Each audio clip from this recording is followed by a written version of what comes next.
Well, setting up the meeting.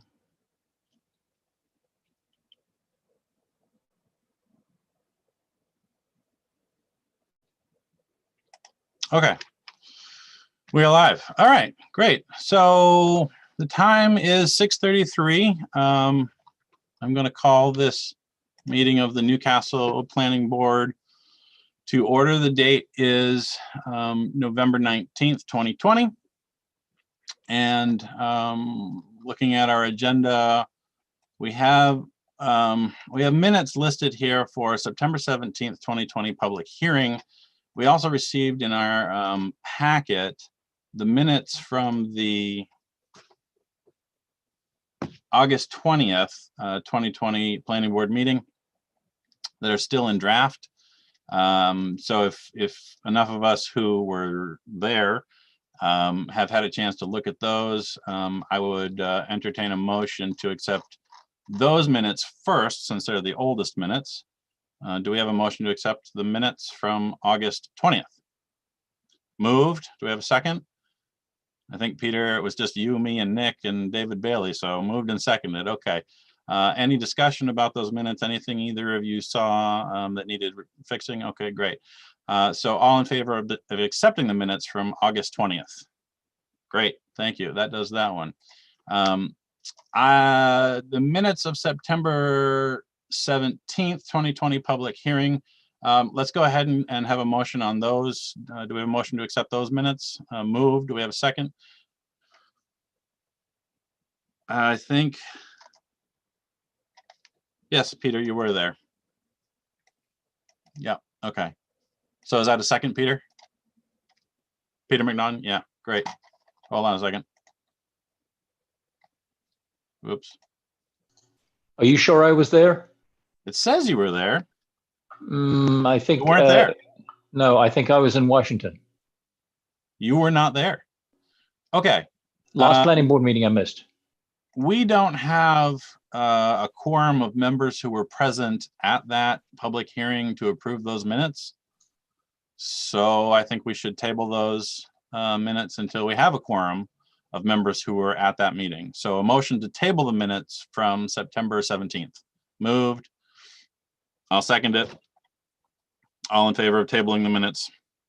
Great, thank you. All right, so that does the housekeeping. Let me get back to the agenda here.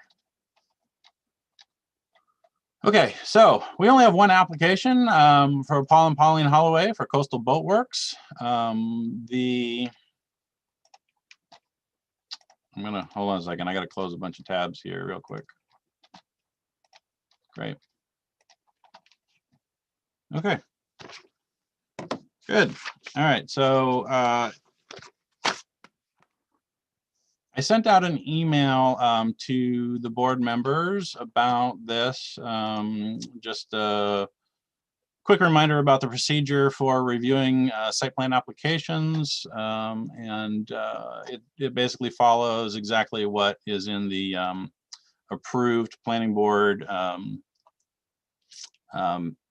procedure that was adopted in 2016 for reviewing site plan applications, but I just condensed it a little bit so everyone sort of was familiar with it. This is the first time for a couple of us, so in case there were any questions, I just wanted to put that out there. So first thing we're going to do, I think, is we're going to go around and do introductions, and I'm going to unmute the folks who are here.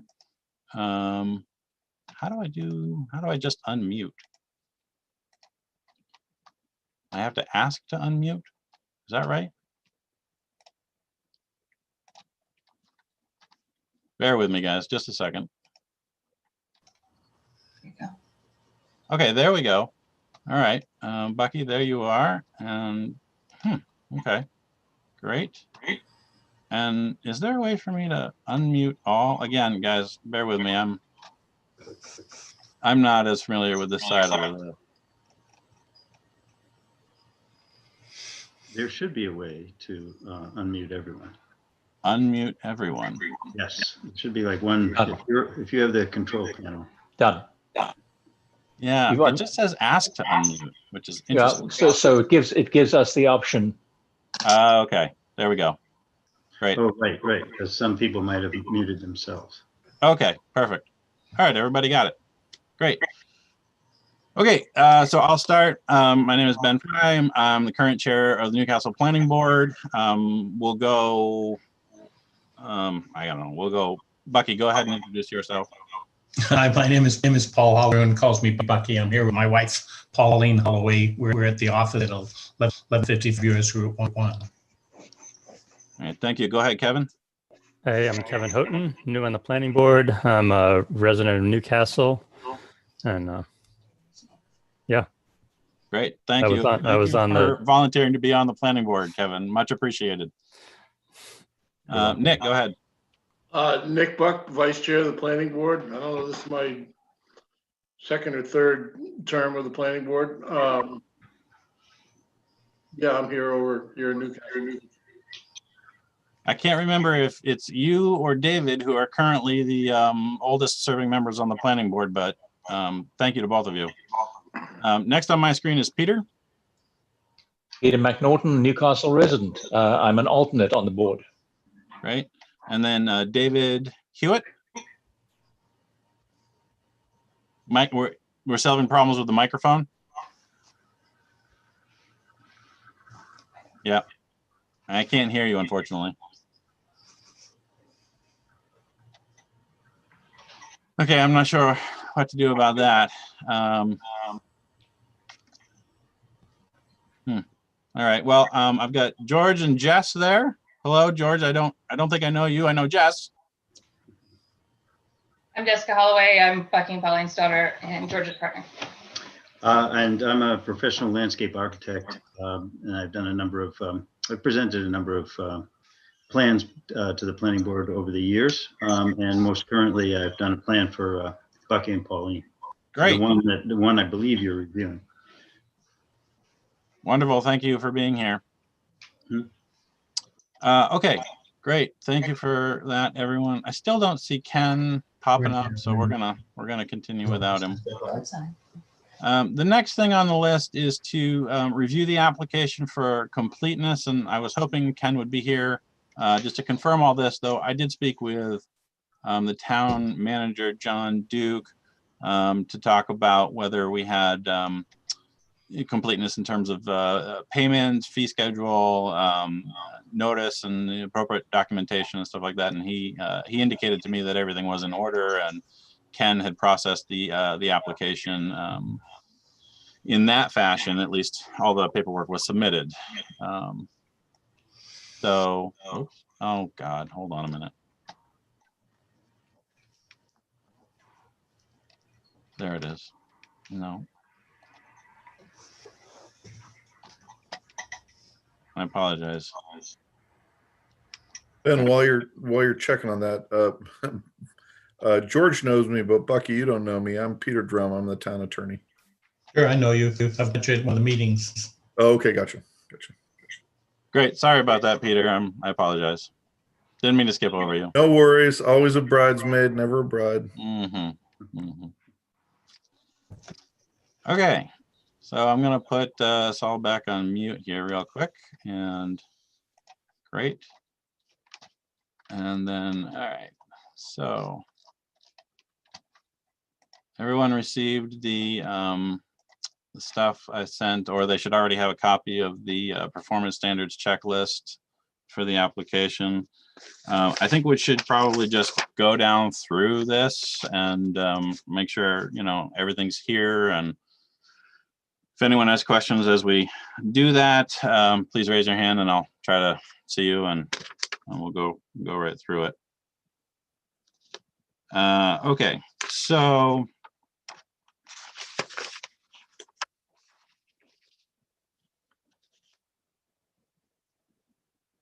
Landworks design, that's George, that's you, right? That's who? Yes? Yes, that is no longer the name of my business. It's been changed to GeoWork Design. Okay, great. And so the newer document would have the new title. Oh, I see it. Okay, so on the big paper, we've got the correct. Great, good, excellent. Thank you very much. All right.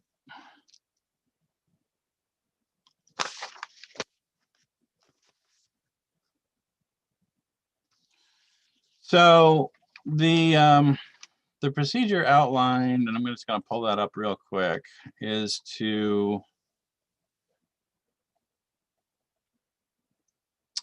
a public reading of the submitted application form, and a confirmation of receipt of the application fee, which I did earlier today. And again, that's why I was hoping Ken would be here.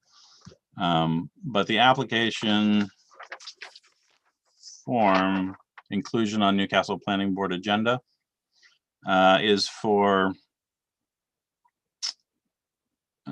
a site plan review, expansion of buildings in use on the property located at 1155 US Route 1, Map 2, Lot 39B. And the brief description of which says expansion, grading, fill, 2 new shop and storage buildings.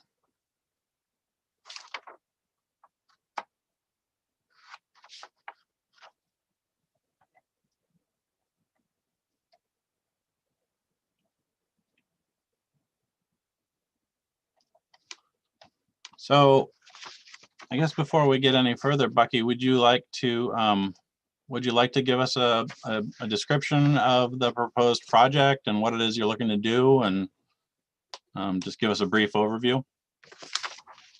Sure. We've been at this location for almost a little over 15 years now.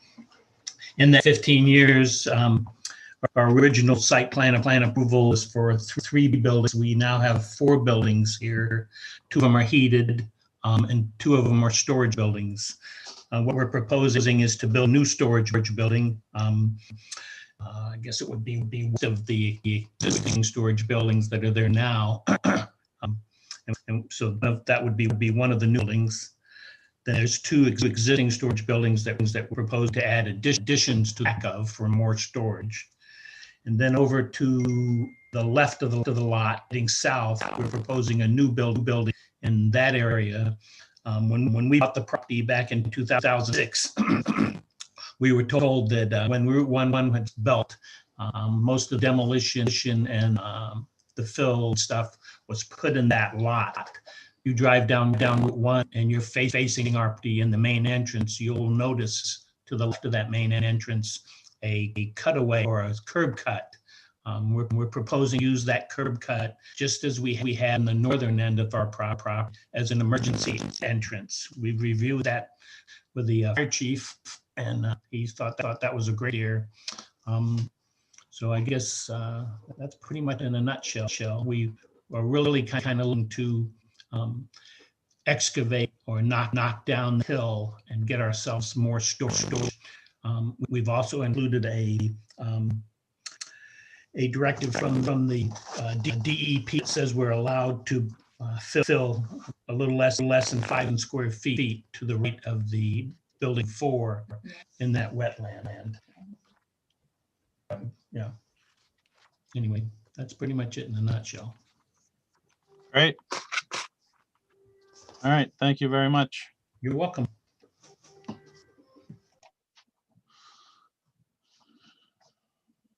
Okay. So there's 2 parts to any site plan application review. The first is to review the application for completeness. The second is to review the application for compliance. And I think, maybe what we do is go down the checklist of the performance standards to make sure that all of the necessary documentation is here. And then vote on whether or not the application is deemed complete. And then go through the individual performance standards themselves for compliance and vote on the application to accept or deny at that point based on the review of compliance. So I think we'll just go down, and the checklist that I sent out, everyone should be familiar with at this point. It's from page 30. I want to say it's 33. Is that correct, Peter?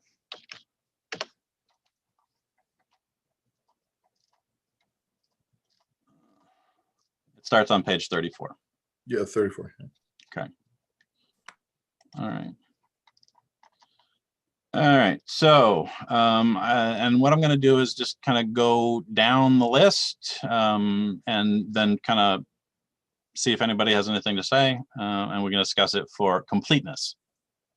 The first provision, the provisions for vehicular loading and unloading and parking and for vehicular and pedestrian circulation on the site and onto adjacent public streets and ways will create no hazards to safety.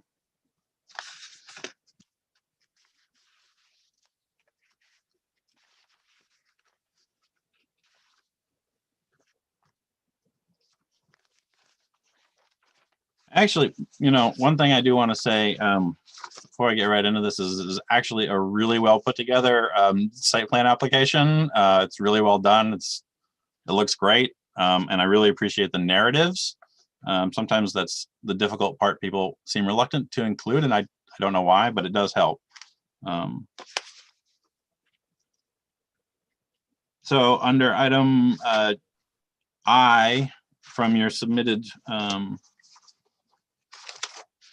initial 3-page cover sheet, part of the application there that we received in our packet, you say that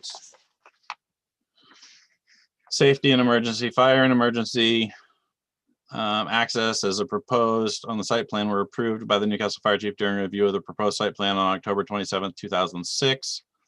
And since you're not making any changes, that would meet the criteria for hazards to safety. And so if there's no changes, I think that does meet that. Parking, as we're talking about vehicular loading and unloading and parking for vehicular and pedestrian circulation. Parking under item K that you submitted, the proposed development shall provide a minimum of 1 space for every 1,000 square feet of retail space as specified in the Newcastle zoning ordinance.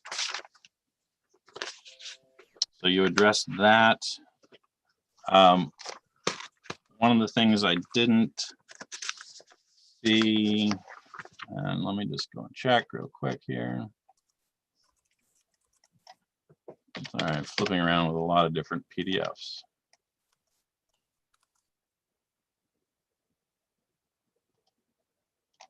Did anyone have anything they want to say about the first item on the, yes, Peter McNaughton.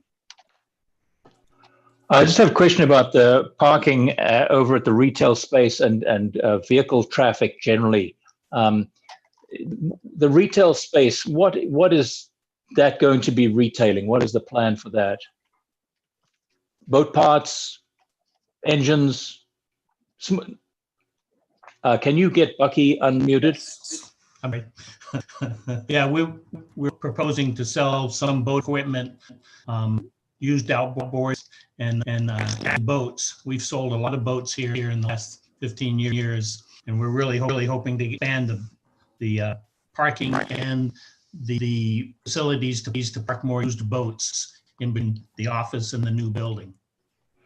I don't see additional parking space near the retail area on this plan. George, do you have a response to that? Yep. Yeah, it's not delineated as in lined out the way you would normally see. If it's gravel, that's more difficult to do. So the surface there would probably be gravel or reclaimed or something of that nature. So that the level area adjacent to the building would be for parking. On the west of the building? Yes, to the south of the building, yeah. Okay. I'm sorry, to the south of which building? The proposed building? The standalone? The retail space, the southern building. The southernmost proposed new building? Yeah.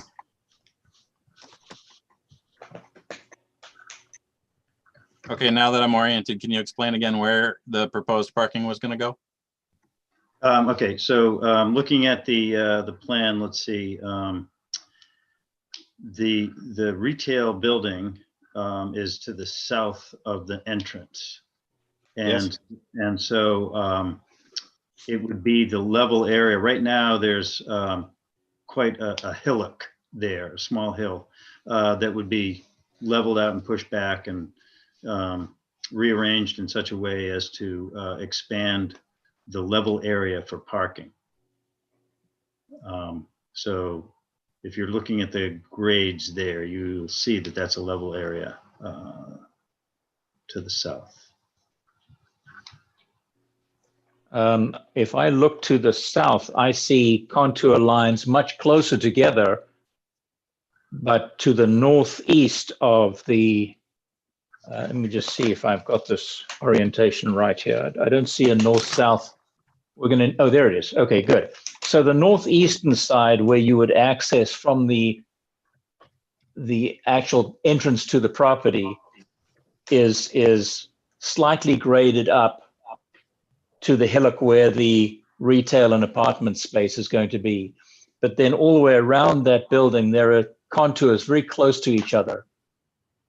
And it's not clear where you would have space for parking around that building other than on the top of the hillock, which according to your drawing, it looks as though that's going to be the portion of the retail portion of the building is behind that hillock. Am I missing a point here somewhere? Yeah, I think that what you're seeing there is that the existing contours are showing through the plan. I'm not sure which version of the plan you would see there, but the newer contours should normally be darker, and they show the area being expanded and that the material that forms the existing hillock would be pushed to the back and to the sides. So the contours in those areas would be tighter, obviously. And that which, any contours that currently graphically show where the existing hillock is would not be there. That area would be flattened out. I'm sorry, I don't have a copy of the plan in front of me. It's difficult to, but that's the way it would work. And I believe I showed that on the plan. I'm not sure what the confusion is actually.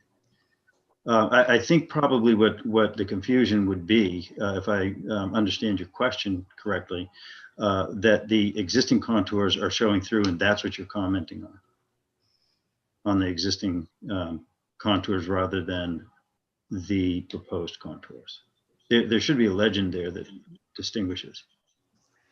I see the distinction between the gray lines and the darker black lines that you're talking about. Maybe another way to talk about this is the orientation of the proposed building is with the long side, the 80-foot side, parallel to Route 1.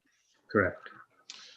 So with that in mind, are we talking about, if that's the front of the building, tell us, I guess, where the parking would be. Okay, so if you're at the entrance looking into the site, the building with the retail and I believe some other functions as well would be immediately on your left. Yep. You would have to pass the building and make a left past the building. Because of the nature of the existing contours in that area, it's very difficult to put parking immediately adjacent to the building, so that you'd have to continue past the building to the level area beyond the building. And there is adequate space there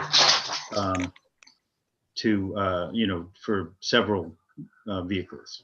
Yeah, I was looking at the overall thing, but the focused plan shows what you're describing to me, and I think it's clear now. Thank you, George.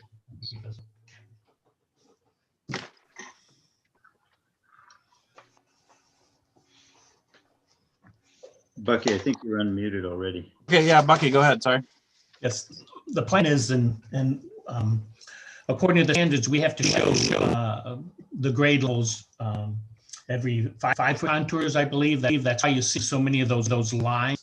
The whole idea of this, the new building, is knock that hill down.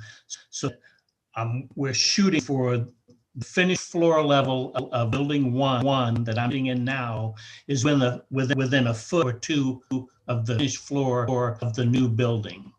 So all those contours along there are going to go away. So we're hoping, we're not sure until we knock that hill down. We've already done test pits and stuff with an excavator. That's why we cleared those trees off, to find out where the ledge is. So we'd have to move the building back a little bit. But right now it is a great big hill. And from what we understand, most of it was brought in when Route 1 was reconstructed and leveled. So we're hoping to push that grade back away from the building or south, and then some of it the building 1 to level out. Right now, most of the water that comes from the northern end of our property, so from our entrance all the way to the curve of Route 1, all that water comes into our property right there and unculvert it and now back where that existing parking is going to be. We're going to have to extend that culvert underneath all the fill, et cetera, and put George's proposed a small retention pond at the end of that. When we first bought the property 15 years ago, there was a huge gully. It came in and was not controlled.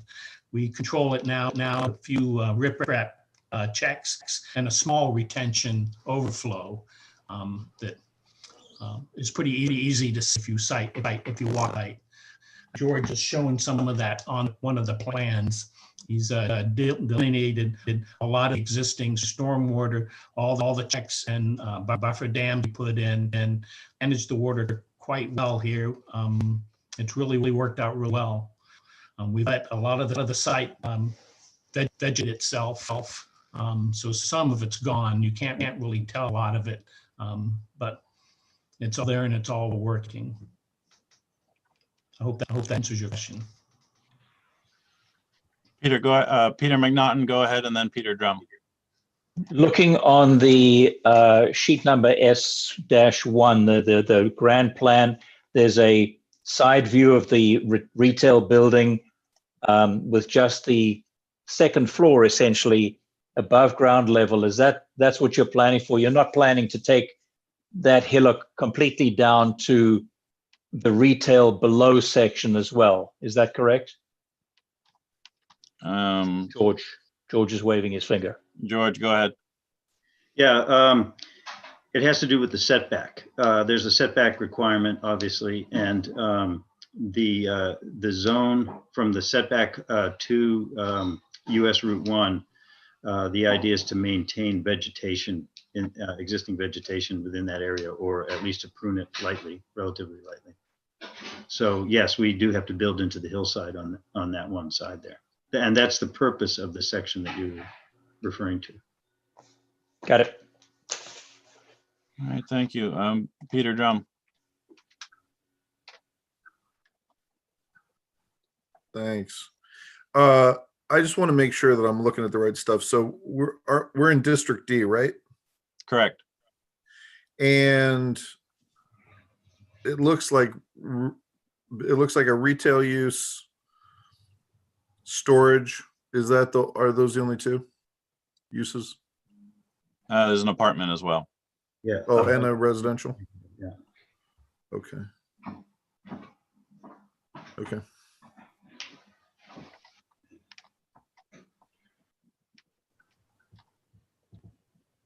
Okay, so the provision we're talking, or the item we're talking about is for vehicular loading and unloading, parking, and for vehicular and pedestrian circulation on the site and onto adjacent public streets and ways will create no hazards to safety. Is there any other questions about the application being in compliance with that? Go ahead, Nick.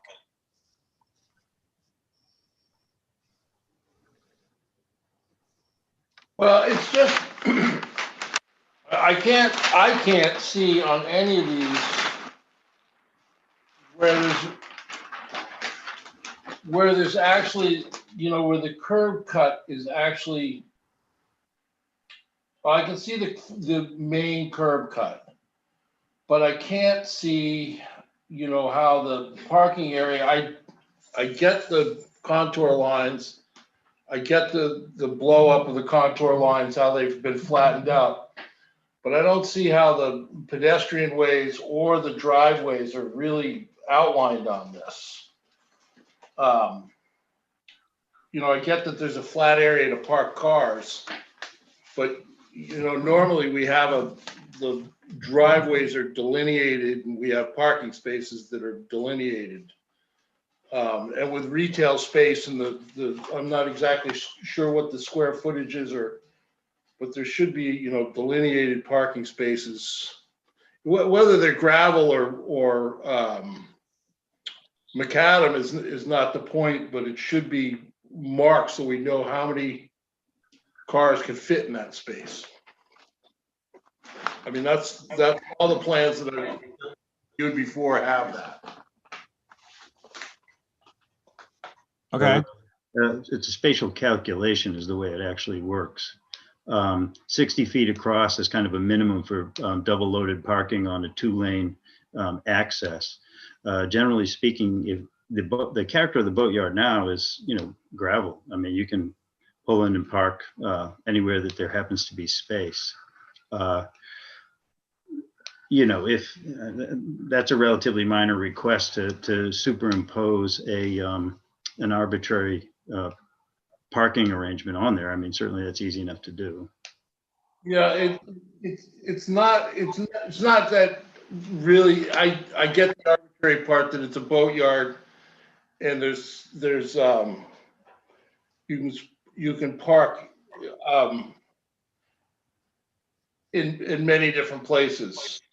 It's just that normally we do have that delineated. I mean, that's sort of a part of the criteria to go by. Could I ask those of you who've been on the planning board a little bit longer and done more site plan application reviews for commercial space in particular, has it been the will of the board that those parking spaces are firmly drawn and shown exactly where they're going to be, so that when the site plan is approved eventually and filed, and it's on file, it can be referred back to later? Is that how it happens? I mean, you maybe say a little bit more, Nick, about what it is you're looking for. Well, yeah. Usually, what is there is that there's a defined. I mean, we've done like churches, we've done gas stations, we've done repair shops, and usually it's much more defined. And maybe I'll defer to Peter on that. I get the idea that it's a boatyard and people, park willy-nilly everywhere. I'm not trying to be ridiculous about this, but the only curb cut, and Bucky talked about, there's a back curb cut, and I remember from him coming to the planning board previously that there was a back curb cut to the building floor, but the only curb cut that I can see on the map is the main one. I don't see the back curb cut. Well, I see the emergency entrance road, but I don't see the one that he's referred to that's to the, I think he said it was to the south of the proposed building number 6. And that I don't see. And those are the ones that are more important to me, that all the curb cuts are aligned. I'm not trying to be, hard to get along with. I'm just trying to make it align with everything that we've done before. Bucky, I saw your hand up. Yeah. Can you hear me? Yep. Yes. Yeah, we had that application into the state, and there's a copy of that permit for the emergency exit to the north of the property. That's gated and got a chain across it. Permitted. It specifies that it has to be gated and used as emergencies, etc. The other entrance we have not shown here is because I've applied to the state, but I've been waiting for this meeting to verify that, and I think I'm going to be required to get a letter from Clayton, give to the state. And it would be the same way that the other emergency exit works. It's going to be gated or chain across and only used in case of a fire. My fear, having been a fireman and stuff, is that the one main entrance, if something happened there, a truck breaks down, they can't set up. We have to haul all our water in. We have no ponds and stuff like that. They're going to be setting tanks, portable tanks. They're going to be dumping in a certain area, most likely. And if something happens, I just another means of egress to get into the site. And you can make the condition of the permit, etc. but I couldn't really clarify it because if this says, we don't want you to use that one, we want you to move it 50 feet and put a one in here. Right at the end of the guardrail, coming north on Route 1, our property starts at midsection of that. I think it's 1,500 lineal feet we have on Route 1, something like that. But I'm sorry we didn't put in. It's going to change a little bit too, because now it's kind of steep little grade. When we cut that hill down, we're going to end up with a large berm along Route 1 with some existing trees. I'm hoping to cut that into the berm a little bit so that a 300,000-pound truck can get in there. And we plan, as we did with the other fire exit, we built that entrance to support the biggest fire truck there is. So the only problem with that is in the wintertime, we don't allow that. But Clinton didn't seem to think that was a problem. But anyway, it's all fire safety. You could make a condition that parking and all the other thing. I'm sorry Ken isn't here either because I asked him about building plans and he asked me if it's going to change. So I said, no, the build plans you have building 1 here is going to be pretty much identical to this new building. Right now, the office space that we use here is going to be the retail. It's going to be less than 1,000 square feet. Don't plan on having a lot of retail. The bay is going to be here for service and stuff like that. I'm really hoping to specialize in Boston whalers. If anybody knows what they are, they've been around since the 60s. We store dozens of them. We've got 6 to do this winter. I don't know if now's the time to request maybe a site walk so people could come and see what we do here. Really like to show you guys. Ken has been here several times. Rem, the first planning board 5 years ago to run through the whole place with me. But we do a lot of special things here. We've probably recycled close to 750,000 pounds of shrink wrap in the time, not of it here because we're doing that part of the business for over 25 years, but we have baler on site, recycled 40 bales this fall, last fall around March or something.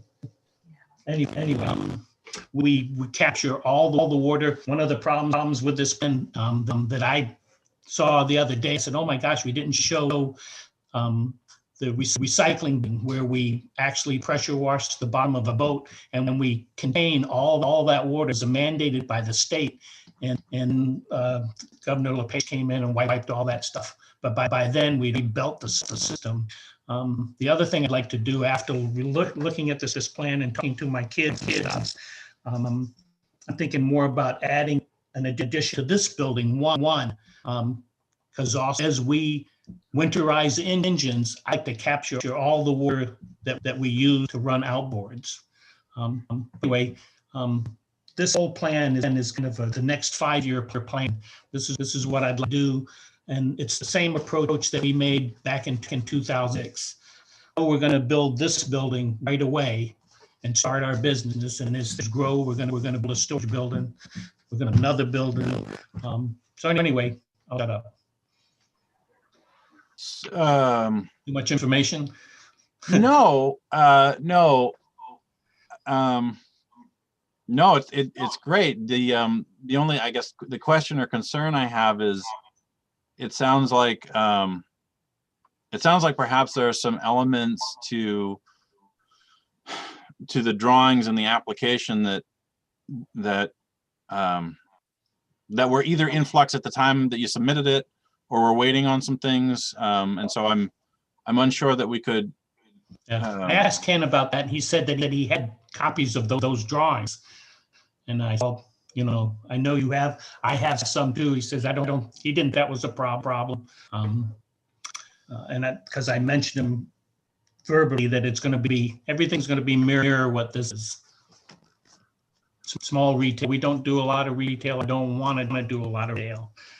But I want to sell refurbished boats. I want to work on more Boston whalers, and I definitely need more outside storage.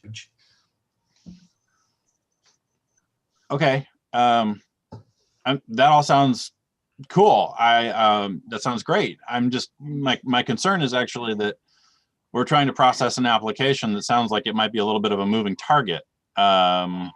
Is anyone else? What's George? I see your hand up. Go ahead. Yes, I'd like to address, Bucky's running through quite a litany of ancillary considerations that have to do with partly, to some extent, history of the site and some wishful ideas about how things might develop in the future. But the application being addressed is the one that you have all the information for. That's really what we want to focus on. Okay. So let's circle back. We still got to finish this point real quick. I don't want to lose sight of the fact Nick had some concerns about curb cuts or another proposed curb cut further to the south of the new proposed 40 by 80 building, and that not being displayed prominently. And so there, and also the issue that parking, while can be nebulous, I understand. It seems like needing to see where that's going to be located physically on the plan is a necessity going forward. For many reasons, I think it's required under the site plan review to show the parking and the locations of it, but it's also important to have it for historical purposes. Looking back at applications, you can point to it and say, this is where it needs to be. I saw Peter McNaughton's hand up. I'm going to unmute you. Go right ahead. To Nick's point, we have had, if it's a parking area, shown that it's a parking area, how many parking spaces can fit there. I absolutely agree that the likelihood of anybody sticking to parking spaces on a gravel space is extremely unlikely, but showing them is important. The other thing that we normally have on these is lighting, where lighting is, and it's referenced in this application that the lighting is going to be to code and all that sort of stuff. I don't see any reference on this to where lighting will be and what it's, what is the word? The area that is going to be lit. That's another thing that we often see on these, and it isn't on here. This is a fabulous presentation for sure, but it is missing some stuff.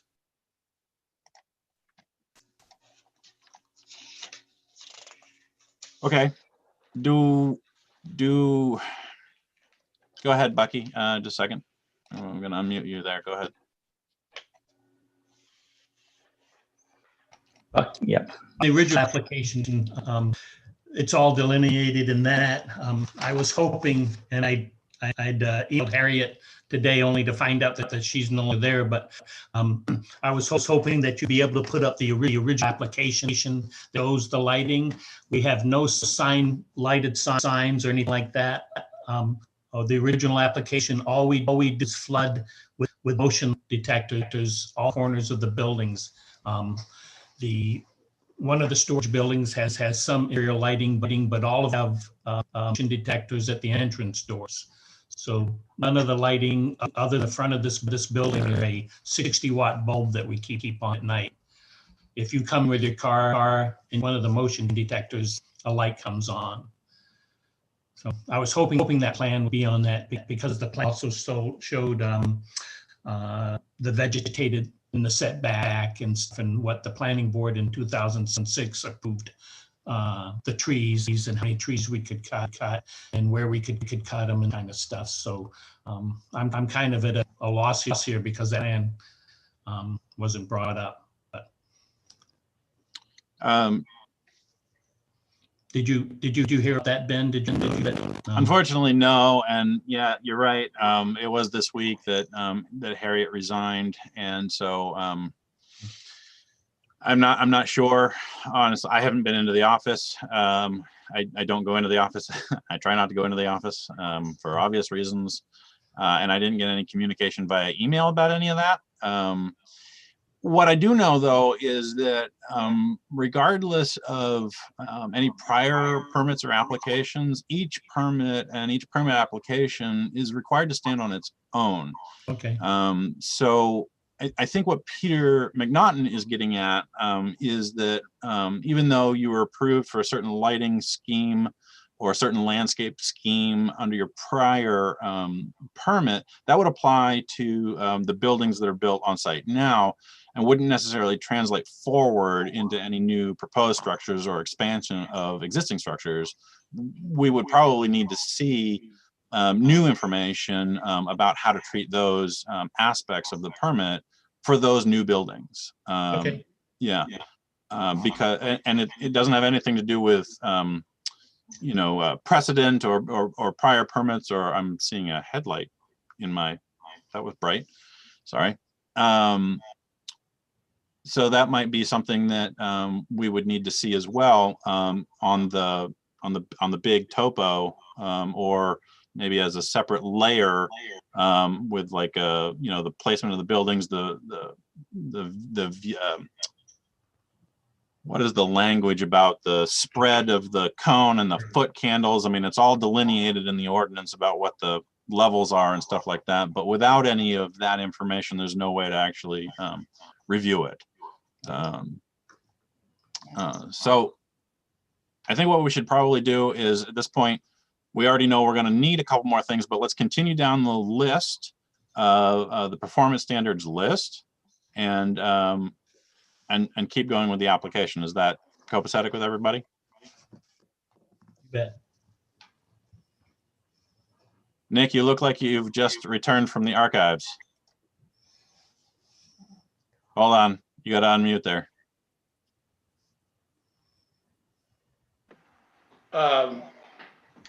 Carry on. I just wanted to look something up, and if I can find it or not, I'll talk about it, but I'll let you guys go on for a minute. All right, the second item on the checklist is the location or height of proposed structures and the proposed uses thereof will not be detrimental to other public or private development in the neighborhood. There's two parts to this. One is identifying what the proposed uses are. The other is if they'll have a detrimental effect on public or private development in the neighborhood.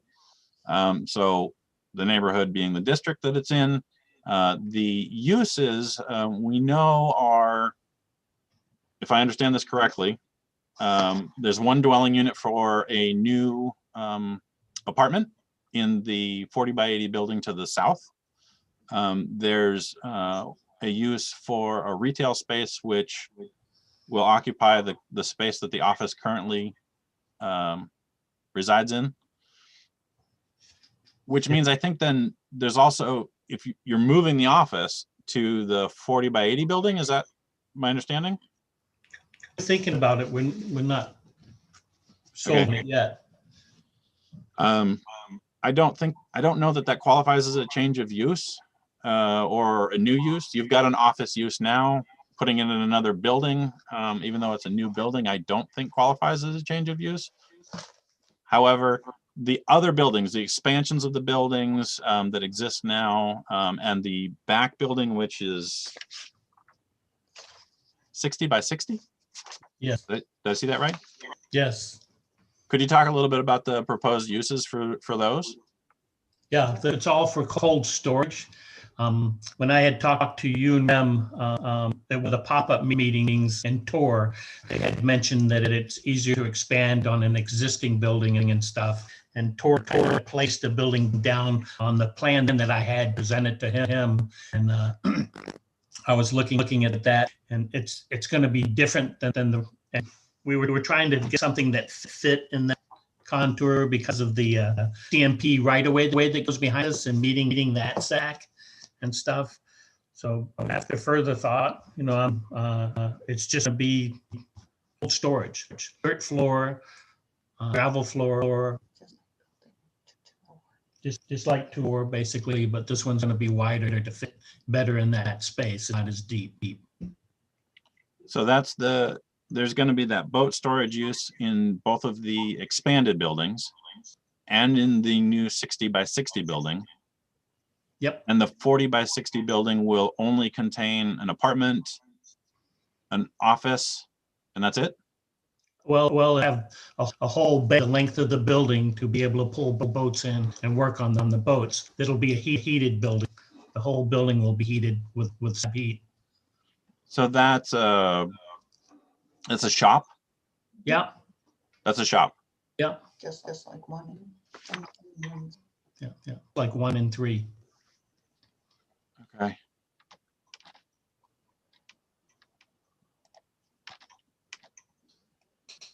Yeah, hold on a sec. Peter McNaughton, go ahead. Just wondering about the height of the 60 by 60. Is that going to be it looks like it'll be very slightly lower at surface level than the 2 tall buildings you have that are referred to as 2 and 4. Is it going to be the same height as those or lower? It's probably going to be the same height as 2. 2 has a 16-foot wall, 5 12-pitch trusses. Building 4 has a 12-foot high wall for smaller boats and stuff. And the peaks are from grade from the street, they look about even, but building 2 is actually taller. Then as you go down that hill, that building will be it's not going to be taller than 2 because it's going to drop down in grade. Yep. Okay. And All right, so I'm sorry. It's I probably apologize. a 14 ceiling in that too. Won't be as high.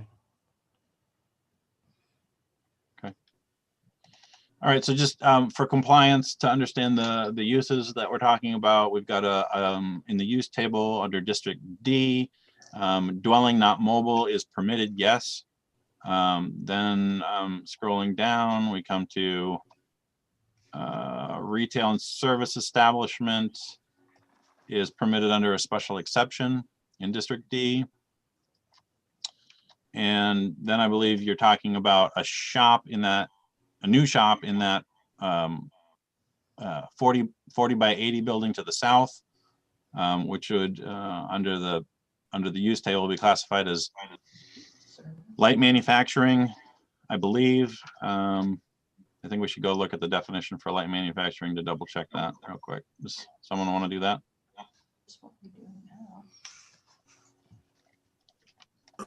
Ben?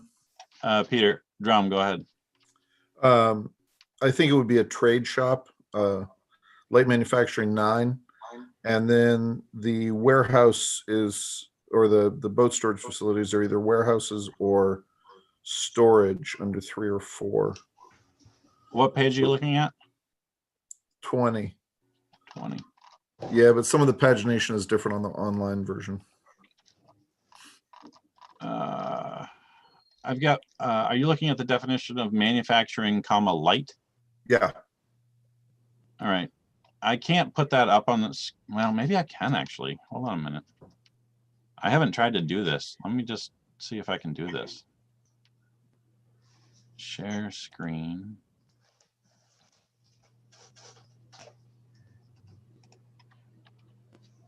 Oh.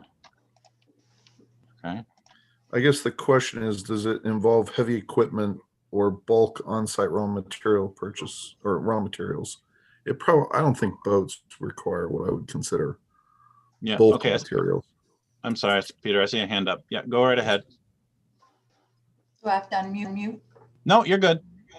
So my question is, we're restoring boats, not building brand new boats. Okay, so he takes an existing boat and he Right. restores it, fixes it up. Yeah, I think that would just be light manufacturing. I don't think it's medium. Yeah, so under light manufacturing, number 9, that's what you're talking about, Peter. We have trade Yeah. shops, including cabinetry, carpentry, plumbing, electrical, finish work, and related exterior equipment storage for those uses. Assembly or production of goods or products. And number 3, warehousing. Yeah, 3 and 4 for the storage. For I think is storage. what you're looking at. Because we're not talking about building materials necessarily. We're talking about like a shop where you restore boats, it's got equipment. Well, and you- it says on-site raw materials, but I would interpret that to be like if they were casting hulls, I would think that would be medium or heavy. But I think they're repairing stuff. I don't think that fits. So I think All it's light. All right, so the storage use, the warehouse use, and the trade shop use all fall under light manufacturing. So we're talking about 3 proposed uses. Let me go back to the checklist here real quick. Do we feel that that's adequately captured in the application? I'm going back to the application real quick. I'm reading, so I got my head down.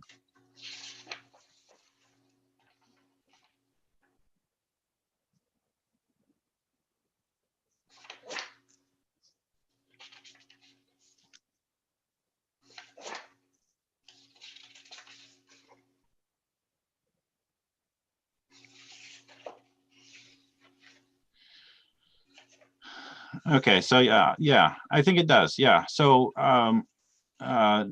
right there under proposed site development, Coastal Boat Works proposes to add 2 new detached buildings and 2 building expansions on existing structures for a total footprint of 10,000 square feet new construction for storage, boat maintenance, and retail space of approximately 1,200 square feet. In addition, one of the structures shall house a 1,200 square foot apartment on the 2nd floor. How I'm gonna much go- in total? Oh, sorry. Go ahead, Peter, I'm sorry. I'm sorry. How much in total? It says a proposed total of 10,000 square feet, new construction. 10,000. Okay.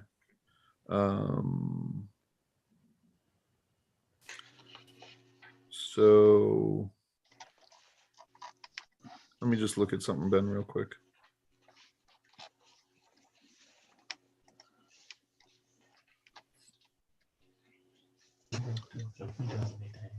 So one of the other things that I think commonly is on here that I didn't see, the land use ordinance is pretty concerned about the proposed height of structures from the elevation, of the lowest point of ground elevation to the peak of the structure. And I'm not, unless I'm missing it, I don't think I see that on the on any of the sketch plans or anything like that. Usually that's accompanied with like some sort of elevation, a front elevation, or a simple sketch, I think, that shows the lowest ground level. Wait a minute, let me just real quick.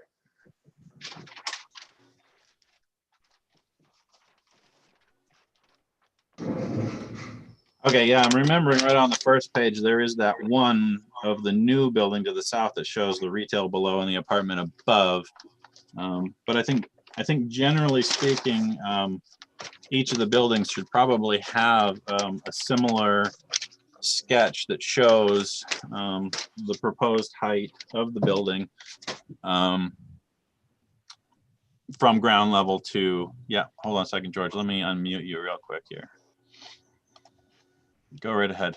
Yeah, no, that makes sense. Actually, it's a mathematical calculation, really. You have 2 floors and a 512 roof. Also, the ordinance states pretty clearly what that maximum height should be. I will make sure to, with these other amendments, I'll make sure to include that as a label on and either definitely already for that one diagram that you have, but also like a typical section of the other ones. In other words, we don't necessarily need a diagram for each building as long as they're all being constructed in the same manner. And then we'll show you a standard typical section with the height elevation, clearly denoted. Is that okay? Would that be acceptable? Is the question. Peter McNaughton, go ahead. Yeah, I think that we know that was part of my question of the 6060 building, because it's on the downslope. If its height from ground level to peak is similar to 2 and approximately similar to number 4, it's going to be on the downslope, so it's going to be less visible than buildings already there. And then the side view of the 40 by 80, you show a portion of the building below ground level if you're looking from Route 1. And just looking at your diagram here, it looks as though from that level, it's 15 to 16 feet above ground level. So this sort of gives it doesn't say it specifically, but I think if you show that height in each case on the proposed buildings, we understand that 2 and 4 are just taking the same profile and extending them. I don't see the need necessarily there, but certainly on the others. Yeah. Well, I'll make sure to include that, a clear indication of those heights with the amendments.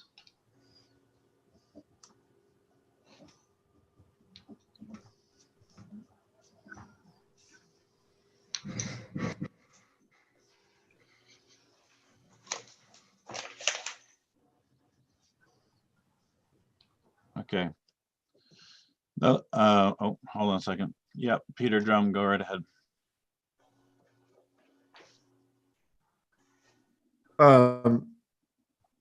Ben, this is all on the same lot as the existing boatyard, right? Correct. My understanding is yes. Is that right, George? That's on the same lot? Yes, it is. Yeah, it's all already contained within the one parcel existing and accessible from the same entrance. So I hate to be a potential fly in the ointment here since we're dealing with the old ordinance, but I think it's a large scale development. As I'm looking at it, it's already, well, the development that's being proposed tonight is 10,000 square feet, which is the threshold for a large scale. So it looks to me like, especially, it'd be one thing if they could make it 9,999, but if it's the rest of the boatyard as well, then they're well over 10. And so I think you've got a whole nother set of standards that apply when you're talking over 10,000. Can you give us a page number for reference? So it's page 199. Page 199. 199. 199. 199. Just a second. Well, that's what I have. I always use the online, which is the current. Off of the town website? Yep. I don't think we're looking at the same one, because page 199 for me has to do with tower ordinance.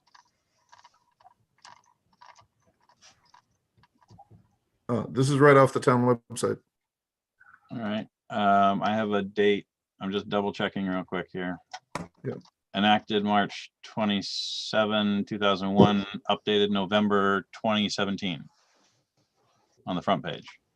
Huh. Mine's 2015-08. So let me just get to the right one. Apparently there are multiple online ordinances. Let me check the website for you real quick here. Hopefully I'm mistaken. I'm going to make sure it's on the newcastlemaine.us. Yeah, let me just see here. I may be wrong. Town government ordinances and resolutions. Yeah, I got it. Okay. Yep. I'm just double checking to make sure that that's the one that. No, that's fine. Let me just double check here. Yeah, that's the November 7, 2017.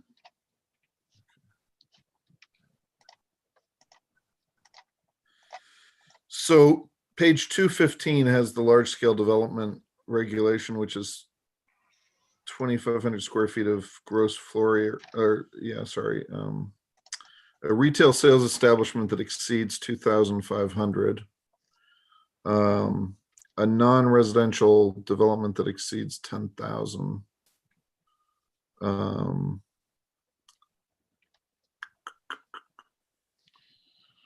So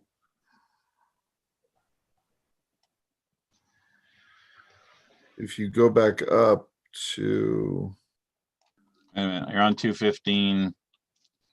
well, that's in the definitions of what a large scale development is. A non-residential development that exceeds 10,000 square feet of gross floor area, Yeah. a non-residential development with a drive-through facility or outdoor fuel sales, or a formula restaurant. Large-scale development does not include agricultural building or commercial greenhouses and nurseries accessory to a retail or wholesale sales establishment. Yeah. Does not include agricultural building or commercial greenhouses and nurseries accessory. Okay, all right, okay. Okay. 10,000 square feet of gross floor area. So does that mean,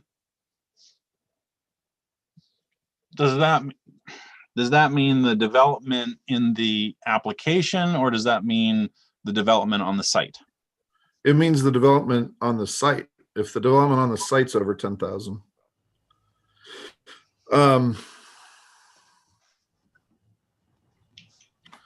So let me just see here if I've got another regulation we can apply.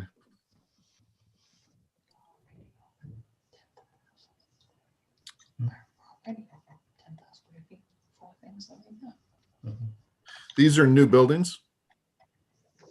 The application before us is to expand 2 existing buildings and build 2 new buildings. Okay, so it's expansions.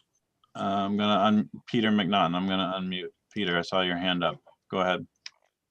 Well, I just wanted to get a floor area on existing buildings relating to this 10,000 square feet. But it looks like we're over in the expansion anyway.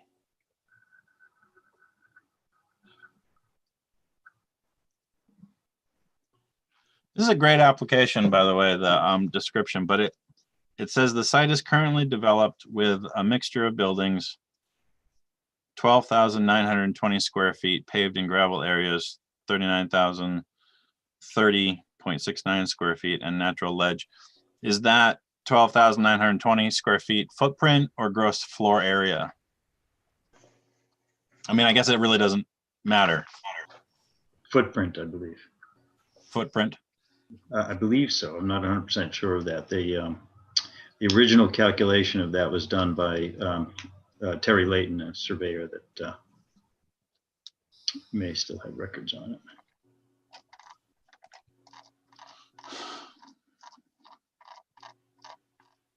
All right, so, all right, well, that is a fly in the ointment. If large-scale development applies to the project, then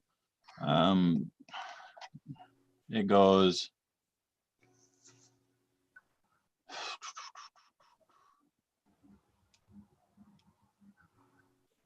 Okay, I'm on, just so everybody's aware, if they've got the ordinance in front of them, I'm on page 206 and I'm reading the beginning of what's called large-scale development. It says, in addition to any other applicable standards or requirements of the land use ordinance, large-scale development shall also conform to the following performance standards. Section C16 shall not apply to large-scale development constructed prior to March 26, 2007. So when was your original buildings constructed, Bucky? 2006. No, Oh, 6. Oh, one, no, just one of them, just one of them. well, the approval for Three. 3 of them in 2000s, but Plus we didn't have the first one built until 2007. 2007. Okay, but that would, okay, but you got the permit for it in 2006. Correct. We got approved. Except that, and I'm continuing, except that additions to such structures constructed after March 26 shall comply with this section when such additions either individually or cumulatively. Kevin, do you have your hand up? Sorry. Go ahead. Sorry, I was adjusting my light. Oh, okay, so I'm sorry. Sorry. All right, hold on a second. Let me just finish reading this real quick.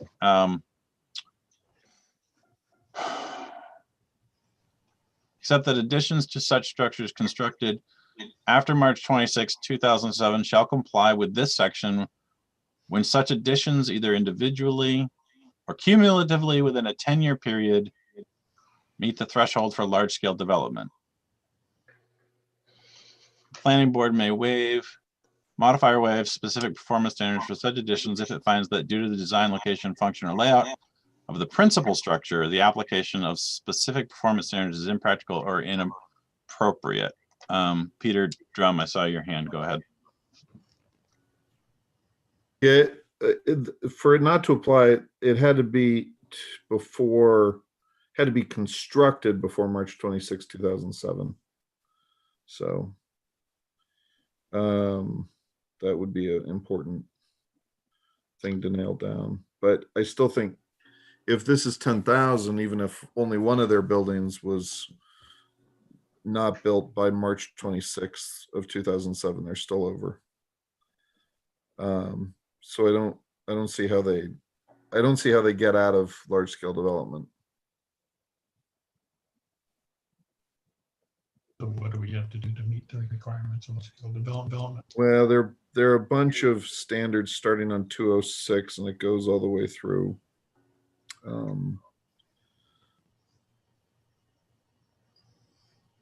Goes all the way through 216.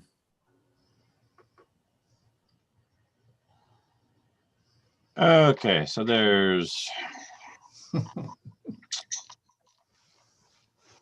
parking, landscaping, lighting, screening, outdoor sales, bicycle and pedestrian facilities, building reuse, location,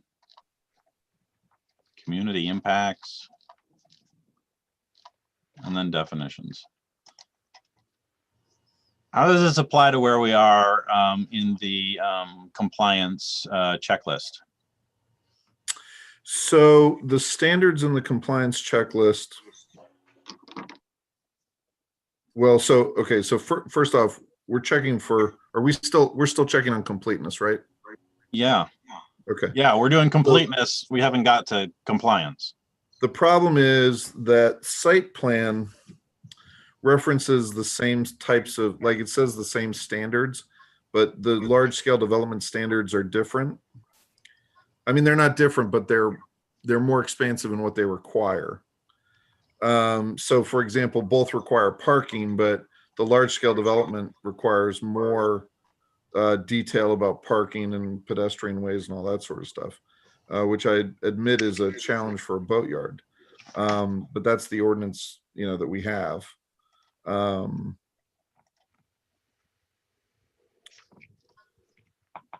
not sure, for example, how many spaces would be required here. I haven't done the math.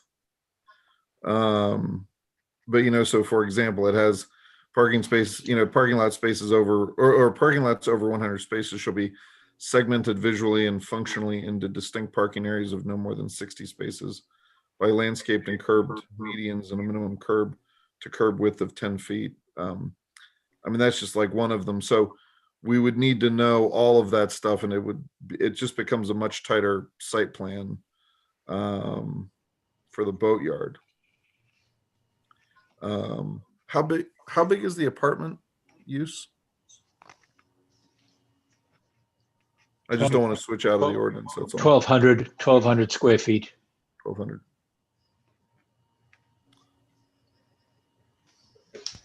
Well, so I'm not looking to give the applicant advice. But I think that the planning board has to consider whether or not the applicant has to comply with this section.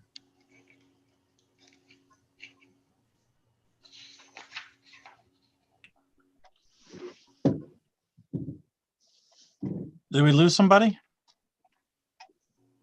My screen just changed. Kevin, where'd Kevin go? All right, well, maybe he'll come back. There he is. Hey, Kevin, we lost you for a minute. Sorry about that. I got about a half a second that my computer said battery's low, and I reached toward it and it went dead. There you go. So, all right, so the question about the application being complete, in reviewing items A and B, we haven't even gotten to C yet. I think we've determined that in order to have a complete application, we're going to need some more detail, and if there's no, if large scale development has to be considered, then the application has to include language or descriptions that meet those standards, in order for us to consider it a complete application and review it.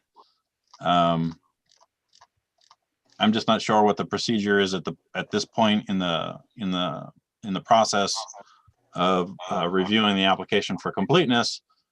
I'm willing to entertain.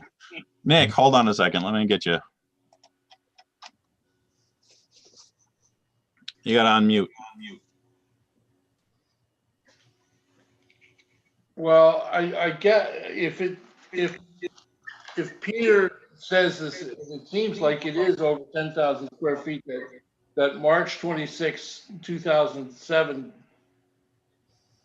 date, and if there's 12,000 square feet of, even if it's aggregate or just a footprint, then it is large scale. And I think the best way to move forward was to have Bucky and George get a copy of this large scale development and just go through that bullet point by bullet point and address that. Sure. It you know, it gets very specific. And I don't know how, you know, I mean, the lighting, there's a half a page just on lighting. There's landscaping, there's a half a page, and just, you know, we should have to read that. I mean, for our sake, we have to go by that criteria. We can't,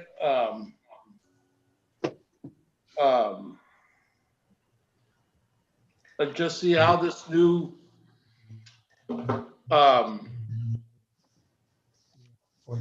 these additional buildings fit into that plan.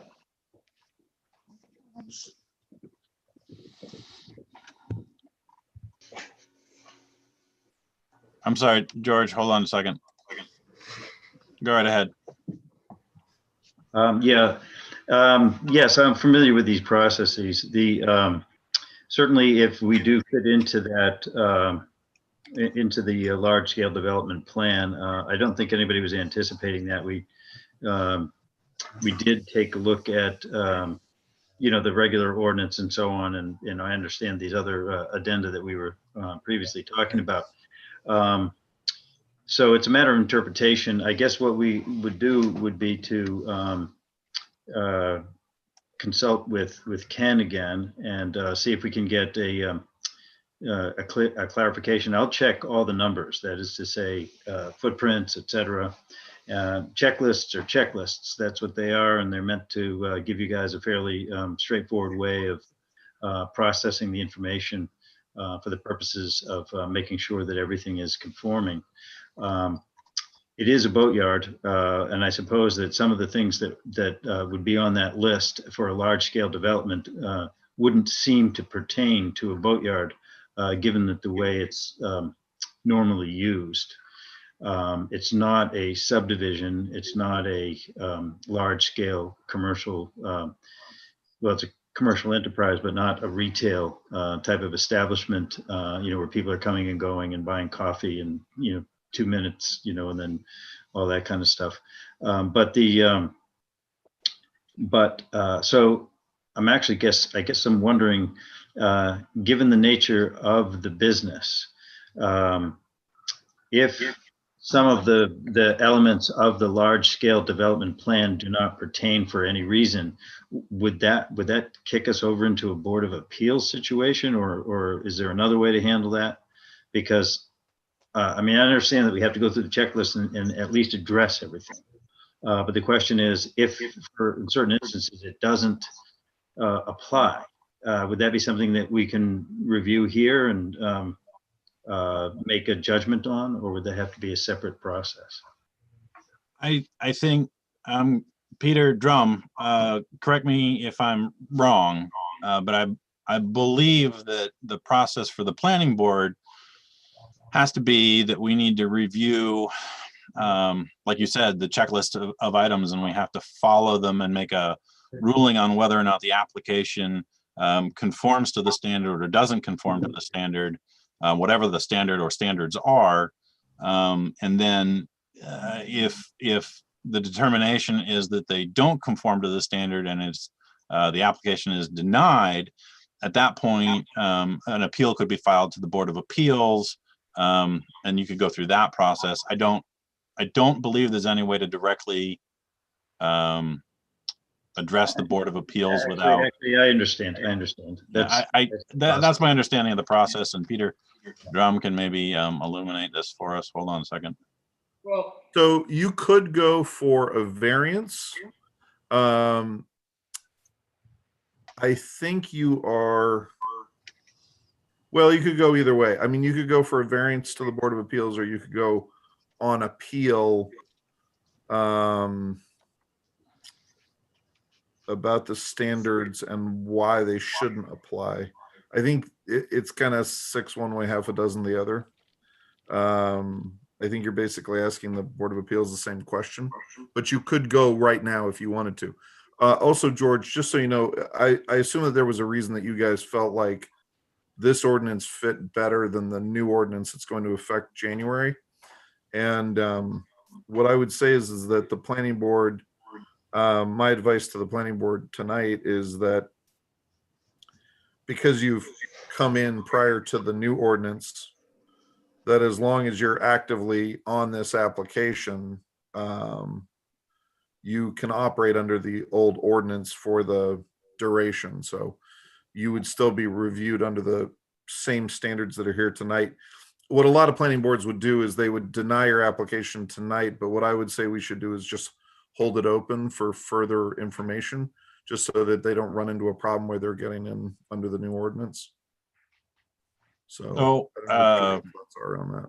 Peter, can I just ask if we, God forbid, if we play this out and it goes past January 1st, your recommendation and the way we should operate is that no matter how long it takes, this application was filed under the land use ordinance, not the incoming code.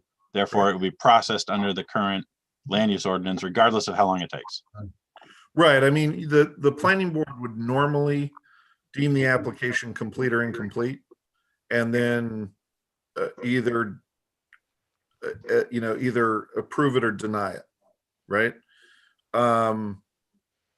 But what I'm saying is that I would hold that open to allow them to supplement this other stuff in large scale development. And then I would, yeah, absolutely. If they're appealing and stuff, that's fine. But normally they'd be appealing this application as it sits. And I'm just saying I would allow them to amend it instead of making them fight on this application. Not fight, but appeal on this application. That's all. All right, hold on a sec. Go ahead, Nick. So if I'm understanding, Peter, if we just made a motion to, keep this application open for review, if somebody makes a motion the application is still under review, then it still stays under the current land use ordinance. And is that correct, Peter? Yeah, I mean, that would allow them to basically supplement this instead of appealing without the large scale criteria. Right. But we're still going to review them under the large scale criteria, but under the Well, I think you have to. We have to, but under the current land use ordinance. And correct. In my experience in the past, when we've had things that a particular that were just not applicable, we said, well, that just doesn't apply to this particular use. And they did get, at the planning board meeting, we said, well, that just doesn't apply to this. So when they're going through this large scale use, there may be things that just don't apply. If, Yeah, I mean, I think they should make that argument. Absolutely. yes. If they think there are things that don't apply, they should make that, So, make the request that the planning board waive that condition. and actually, it does say right in the paragraph, the first paragraph of large scale development at the bottom, the last sentence is the planning board may modify or waive specific performance standards for such additions if it finds that due to the design, location, function, or layout of the principal structure, the application of specific performance standards is impractical or inappropriate. Yeah, that's additions made to buildings built before March 26, 2007. That's the prior clause. So you're saying that that would actually only apply to the two buildings That are for which they're seeking to that are expand? expansions. Correct. Yeah. It wouldn't apply to the New buildings, no. to the two new buildings? That said, I mean, George, my position would be, were I in your shoes, which I'm not giving you advice, ask for the waivers and see what happens. Thank you. So, Bucky, yeah, go ahead. Sure. As I'm reading this, it says that within a 10-year period, so we've been here for 15 years. Does it mean that the planning board then could modify or waive any of the performance standards, or someone could motion and just say, consider it a large scale development? well, let me see what you're looking at there, Bucky. I'm looking at the first paragraph that.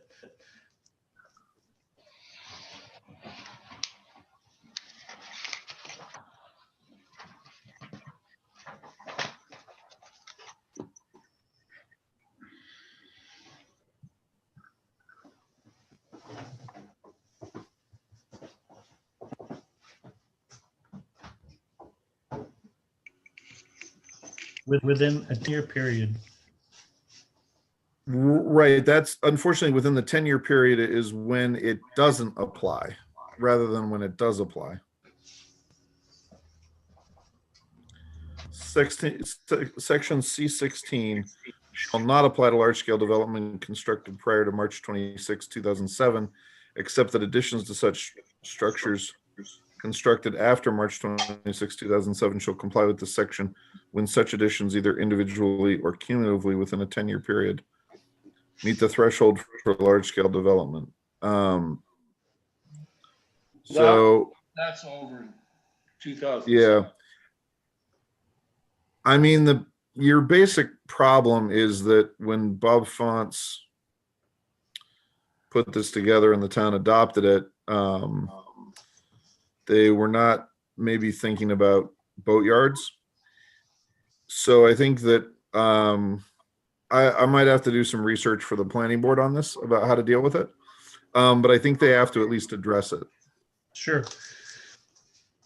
I mean, it's always, we're always doing the same old thing with this ordinance is we're trying to figure out how to deal with some of these different provisions. So. Sure. I think I'm looking at this and reading it quickly. I haven't seen this before, but like the parking areas, et cetera. I mean, there's no way we would be required to have probably more than 20 spaces, according to this. Oh yeah, yeah. No, for sure you would. Also, here's the other question I have.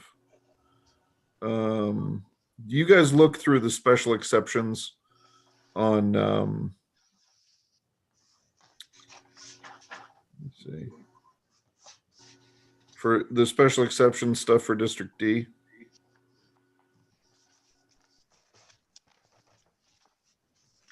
Peter, I'm sorry, can you clarify who's you guys? Sorry, the applicants. My apologies. I'm No, it's fine. I was late. going to answer because we hadn't actually gotten there. We've only been doing the compliance part of the application, not I'm sorry, the completeness part of the application. So. Right. Okay. Well, I'll leave that, but I think that may be a potential problem as well. So, but yeah. Okay. I'm sorry, Ben. Continue. No, that's fine. That's fine. I didn't mean to interrupt. I just didn't know who you were talking to. All right, I think at this time, if since we've gotten to a sort of, I think, an understanding of where we are and maybe what needs to happen going forward with the application, we'd entertain a motion as discussed to hold the application open for the applicant to provide additional information and documentation regarding compliance with additional standards identified tonight.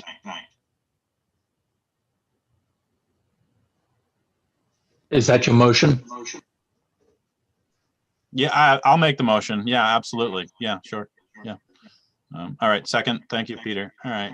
So any further discussion about the application as it sits, as it stands going forward, what the process is? We're basically hitting the pause button and we're going to hold it open for the next planning board meeting. And I will just pull up my calendar real quick so that we can all know when that's going to be. That'll be Ben, did you hit the last thing on site plan? the checklist. Yeah. Goodness, no, we only got through A, B. We didn't even get to C yet.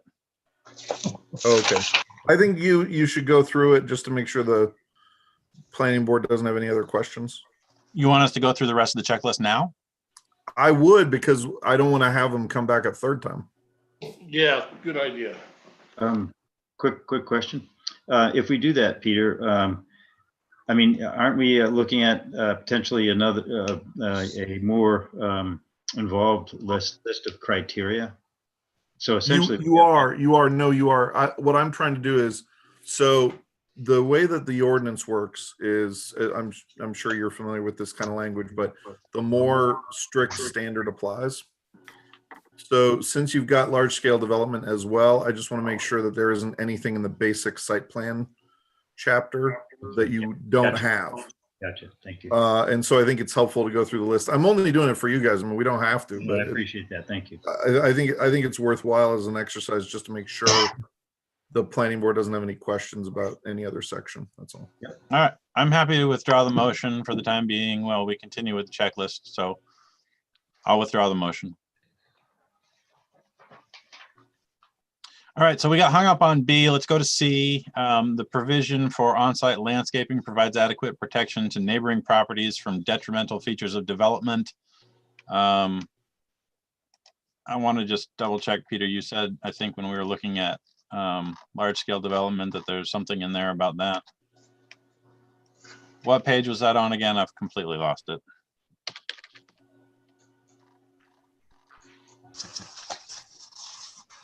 $208.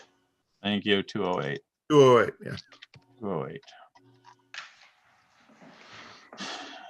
Okay, there is stuff in here.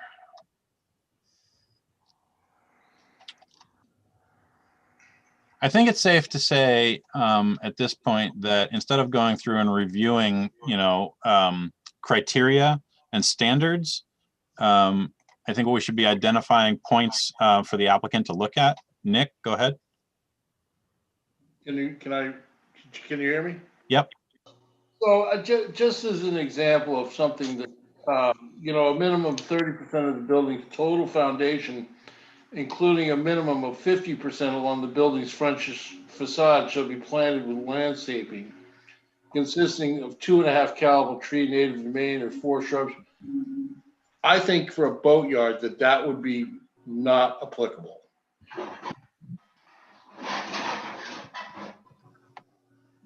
Just as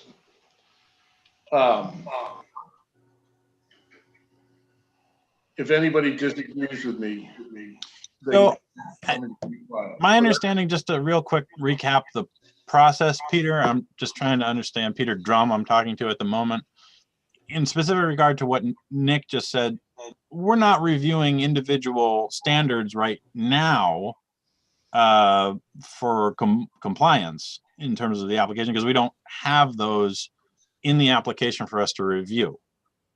So what we're doing is we're just identifying things, and I'm not sure that we should even really necessarily go through the entirety of the large scale development ordinance standard by standard and determine right now what is applicable and not. I don't think that's No, that was not my intent, but okay.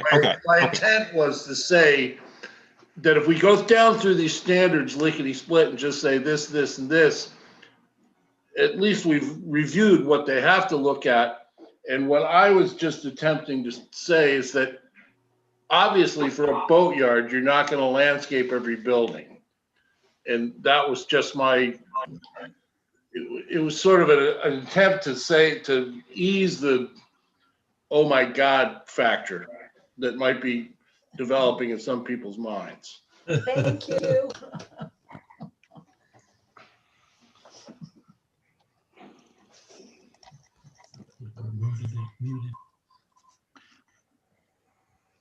I completely don't disagree with you, Nick, but as just a point of clarity about the purpose of the planning board, my understanding is we review what's put in front of us for compliance. So I think what might be appropriate here, and as I'm looking at the large scale development, it's many pages, right? There are some standards, and you're suggesting some of them don't apply, and I probably completely agree, but I don't know that it's appropriate right now to say which do and which don't. I think it's probably more appropriate for the applicant to go through the large scale development and say, here's what we're proposing to do.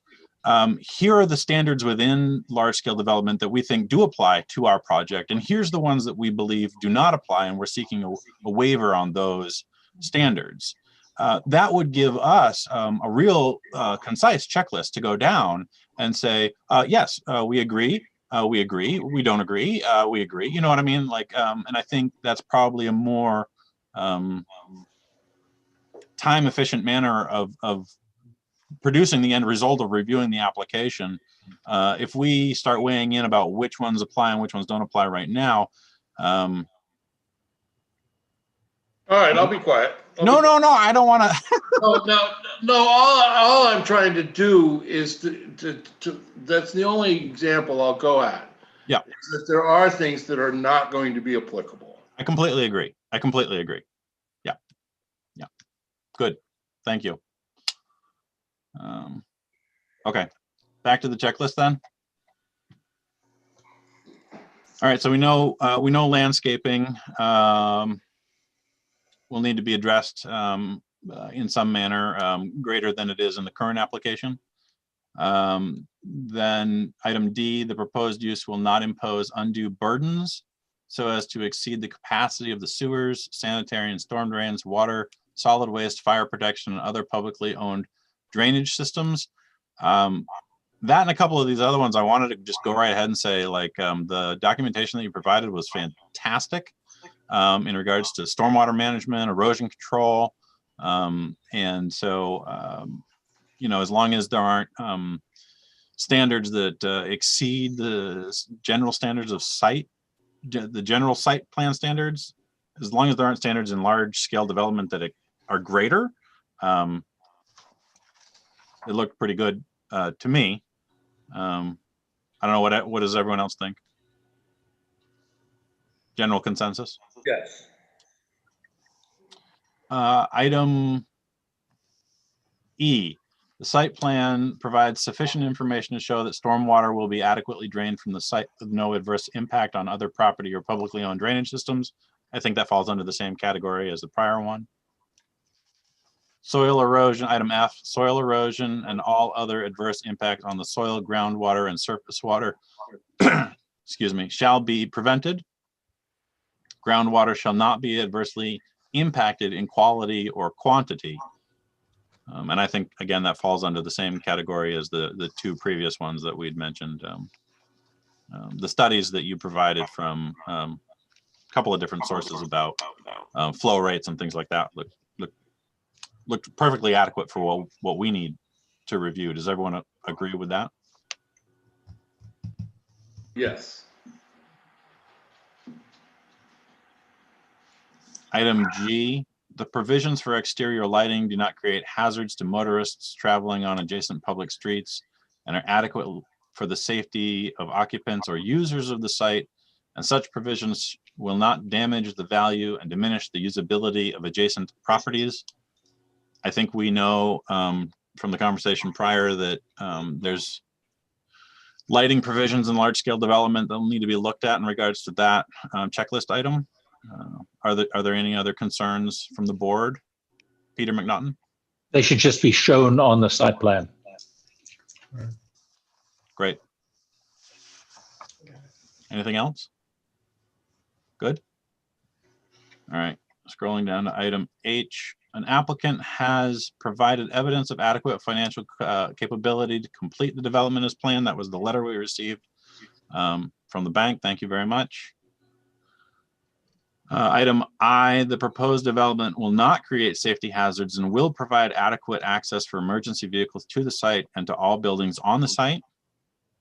And I think that was discussed prior with the, if we show the new potential curb cut to the south and how that's going to play into getting emergency vehicles in and out of the site, like Bucky talked about.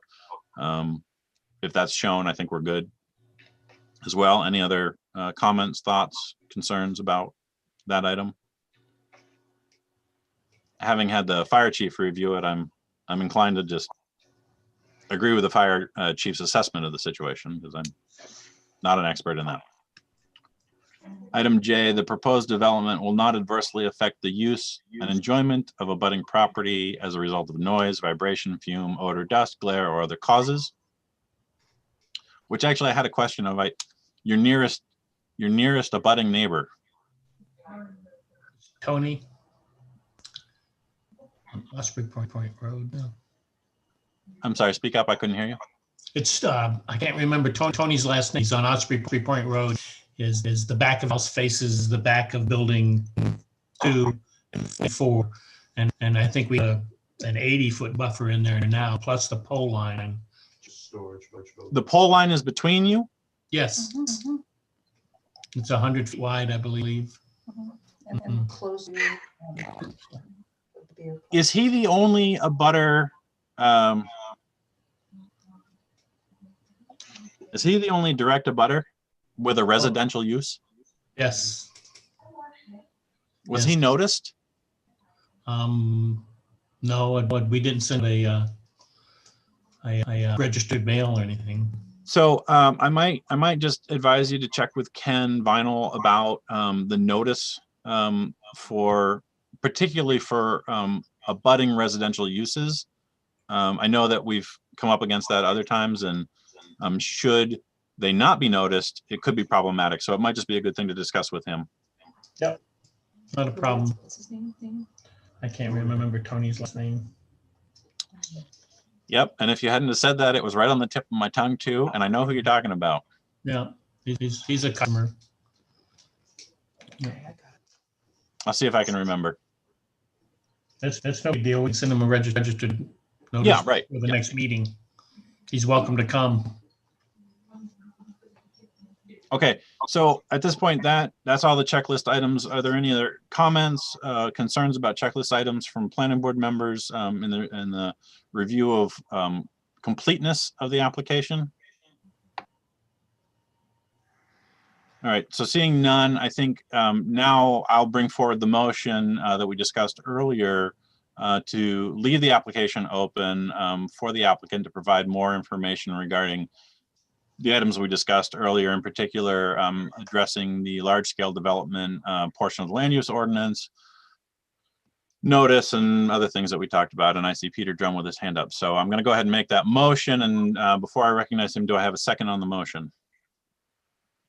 One of the three of you, I'm going to say Nick, I saw your hand first, motioned it. So discussion, I'll open it up for discussion. And Peter, I saw your hand, and I just muted you. Go ahead and unmute.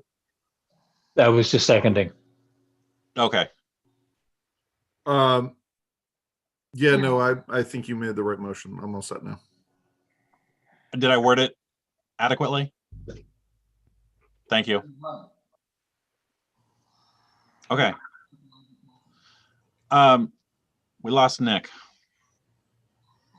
No, I'm here. Nick's here. Okay. All right. So any further discussion about the motion?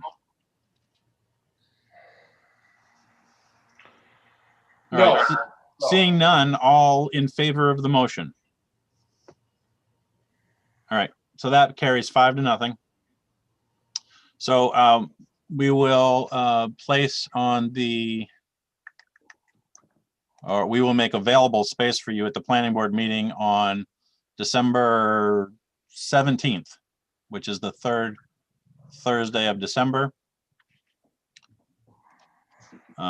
And that should give you adequate time to provide more documentation. So, Awesome. Thursday. all right. All right, so I think that concludes our review, our ongoing review of the application before us. I'm going to go flip back to our agenda and see that we have only one other thing. Are there any public comments for items that are not on the agenda? All right, seeing none, I'll entertain a motion to adjourn. Moved, seconded, all in favor of adjourning? We are adjourned. Thank you all very much. Thank you very much, gentlemen. Thank Have a you good night. for Good night. stay healthy, please. Good evening, guys.